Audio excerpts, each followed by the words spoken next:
সর্বপ্রথম আমাদের জানা দরকার ভারতবর্ষ কিভাবে পরাধীন হয়েছিল এ সম্পর্কে মনে রাখতে হবে।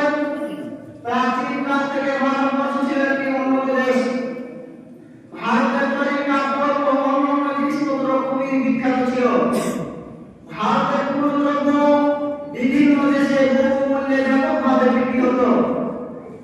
বিশেষ করে ইংল্যান্ডে ভারতীয় দ্রব্য ব্যাপক ব্যবহার হতো। কাপড় ইত্যাদি বিভিন্ন রকম দ্রব্যের কাঁচামাল ভারতের মাটিতে খুবই উৎপন্ন হতো। তাই ভারতের ব্যবসায়িক ও শিল্পপতিরা বিদেশে কোনো দ্রব্য বিক্রি করে প্রচুর লাভবান হতো।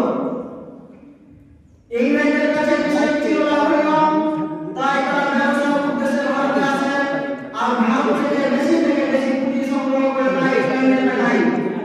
এভাবে ব্যবসার মাধ্যমে তারা ভারতে এসে তারা ভারতকে দখল করার চেষ্টা করেছে।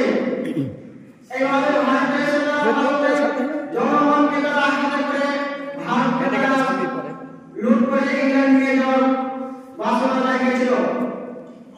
এই ভারত এবার স্বাধীন করলো কারা? সেই ইংরেজদের হাত থেকে ফিরে আনলো কারা? এর কাজে ভারতকে স্বাধীন করতে কাজের হাত রয়েছে, কাজের অবদান সব জায়গায় বেশি রয়েছে।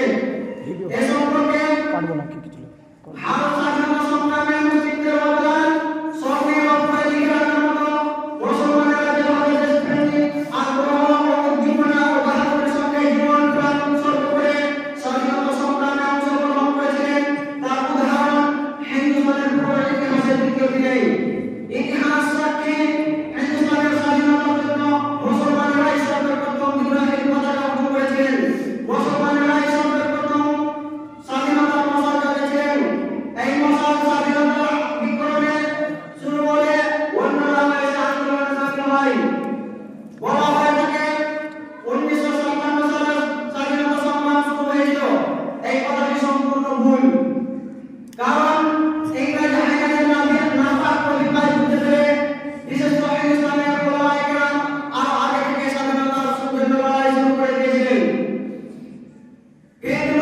তার একটি গ্রন্থ লিখেছেন 1957 সালে শুধুমাত্র 1957 সালে 14,000 মুসলমানকে ফাঁসিতে ঝুলিয়ে হত্যা করা হয়েছে।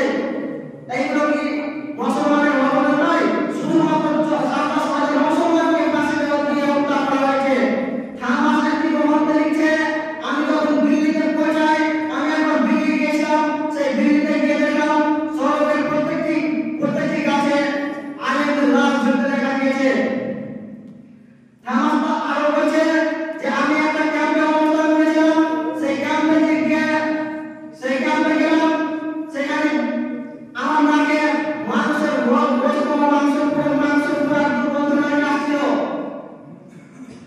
আমি ক্যাম্পের পিছনে গিয়ে দেখলাম সেখানে ইংরেজরা আগুন জ্বালিয়ে রেখেছে এবং 40 জন আলেমকে সে আগুনের পাশে বেঁধে রেখেছে। তাদেরকে বলা হচ্ছে তোরা আমাদের পক্ষে বল, নতুবা তোরাকে আগুনে নিক্ষেপ করবো। সে ইংরেজদের সাথে যুদ্ধ না হয়ে তারাকে আগুনে নিক্ষেপ করা হয় আর তারা ঘুরে গিয়ে আবার 40 জনকে আনা হয় আর সে আগুনে নিক্ষেপ করা হয়। এইগুলো কি মুসলমানদের অবদান নয়?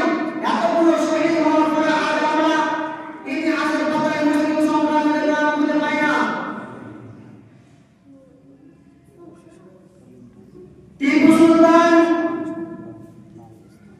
1799 সালে খ্রিস্টাব্দে তাকে হত্যা করা হয়েছিল।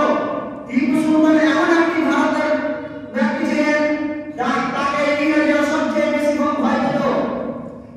ইংরেজরা টিপু সুলতানকে দেখে সবচেয়ে ভয়ঙ্কর কাটা মনে করত।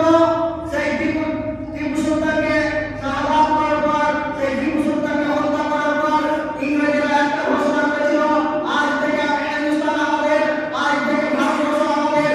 কিন্তু পরবর্তীতে মৌলানা হুসেন আহমদ মাদানী একটি ফতোয়া দিয়েছিলেন যে